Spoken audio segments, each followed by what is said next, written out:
Mélanie est aide-soignante dans un EHPAD depuis 10 ans et gagne 1 575 € net par mois. Depuis le Ségur de la santé, elle bénéficie de 218 € supplémentaires par mois sur sa fiche de paye. 183 € d'augmentation liée au Ségur et 35 € avec la revalorisation de la grille de rémunération. Depuis janvier 2020, elle touche une prime de 100 €, la prime grand âge, gratifiant son engagement auprès des personnes âgées. Au total, elle reçoit 1 893 € net par mois. Mais ça, c'est sur le papier.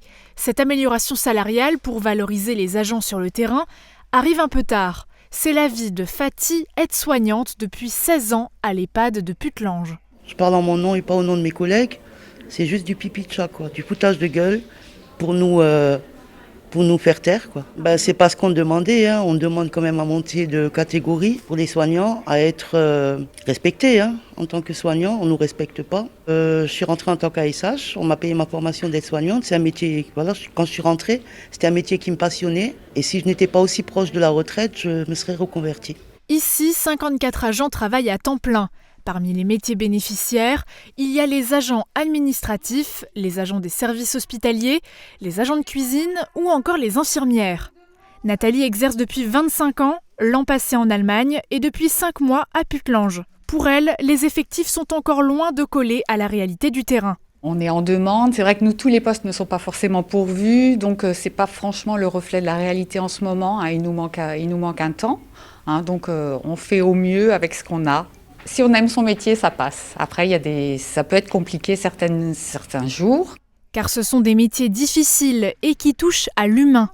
Parmi le personnel, les fonctionnaires et agents contractuels perçoivent cette augmentation salariale.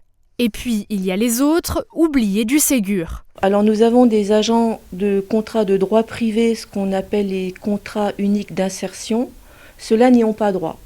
Ce ne sont pas des contractuels de droit public, ce sont des contractuels de droit privé. Ce sont des ASH, elles font les mêmes tâches, elles font les mêmes missions, seulement elles n'ont pas droit à ces 183 €. Dans l'ensemble, les avis sont mitigés.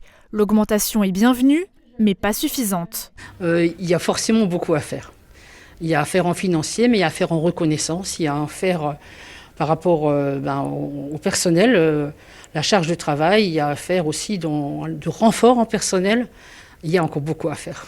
Plus que d'être valorisé, le plus important pour ces professionnels est d'accompagner au mieux les résidents.